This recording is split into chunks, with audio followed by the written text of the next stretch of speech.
During World War II, Nazi Germany's war effort included the development of a range of superweapons capable of causing significant damage to Allied forces.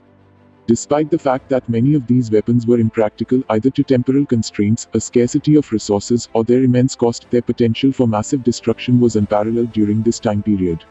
This video provides a general review of each weapon's characteristics, destructive powers, and battlefield effectiveness. Understanding Nazi Germany's technological and military accomplishments is crucial since they could have easily swung the result of World War II in their own favor. America Bomber or American Bomber. During World War II, Nazi Germany developed the America Bomber, a long-range strategic bomber. The bomber was created for the Luftwaffe as a way of attacking the United States' East Coast, a nearly 6,400-mile round-trip mission. The Germans are thought to have developed numerous prototypes for the America Bomber, including the Ju-390 and Me-264, despite the fact that the project was later ruled inappropriate due to the enormous expenditures involved in striking American urban centers such as New York City. Combat effectiveness of the America bombers. Following the war, retired pilots and German officers furnished Allied interrogators with countless America bomber testimonials attesting to the strength of their long-range bombers. According to one tale, a Nazi official even claimed that a Ju-390 plane flew 6,400 miles round-trip to New York City to take spy images of Long Island. Other witnesses, like Hans-Joachim Panchertz, a veteran pilot, claimed that Me-264s were flying non-stop between Berlin and Tokyo a total 5,700 miles as early as 1944. None of these accounts, however, can be backed up with solid evidence to this day. If genuine, though, the America Bomber was a remarkable feat of aviation that could have wreaked havoc on the Allies if the war had continued into 1945. Me-163 Comet Messerschmitt. During World War II, the Messerschmitt Me-163 was the first rocket-powered fighter to enter operational service. The Me-163 was developed by Nazi scientists in 1941 and was capable of reaching speeds of 624 miles per hour. The Me-163 was an airplane that was well ahead of its time when compared to other aircraft of the time that could reach speeds of up to 350 miles per hour. Combat efficiency of the Me-163. The concept was first proposed by Alexander Lippershey in 1941, and by the end of the war around 370 Comets had been constructed. The Comet, despite its remarkable speed, was notoriously unreliable, with multiple crashes reported during training and combat. The Comet was designed as an interceptor aircraft. The Messerschmitt Me-163 was the first rocket-powered fighter to enter operational service during World War II.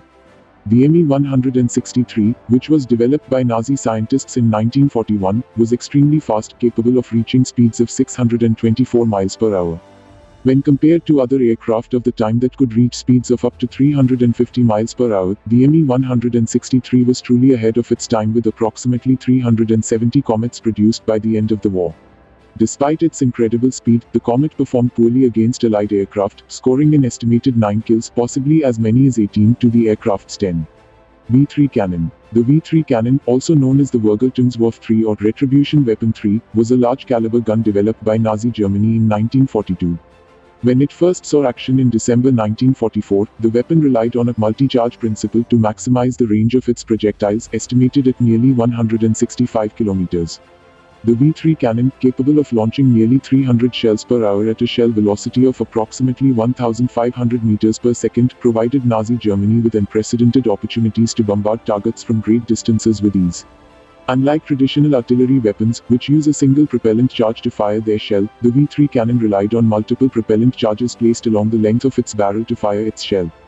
As the projectile fired from the weapon's base, a series of solid-fuel rocket boosters arranged in symmetrical pairs were timed to fire systematically as the shell passed between them.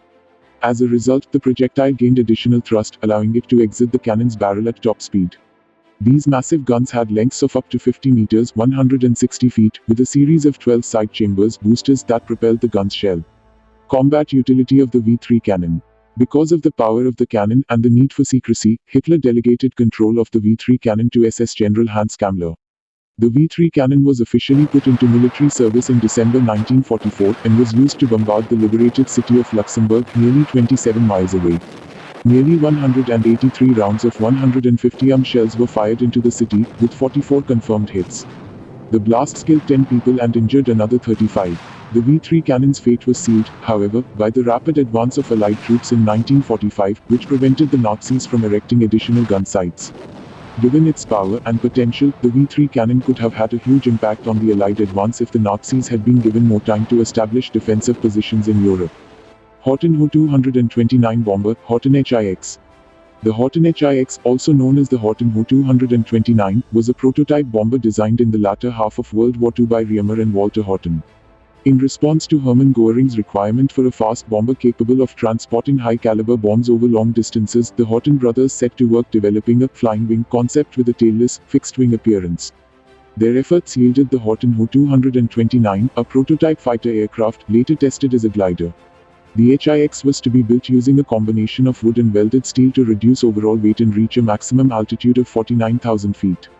Despite the fact that it was originally designed for a BMW 003 jet engine, it was later decided that the Junker Jumo 004 engine would be more suitable for the project, a decision that would have given the HIX remarkable speed given its lightweight. Before the war's end, the Horten brothers successfully produced 3 HIX aircraft prototypes, none of which saw combat. If you have enjoyed this video and want to see more, then do not forget to hit that like button and subscribe to my channel as well.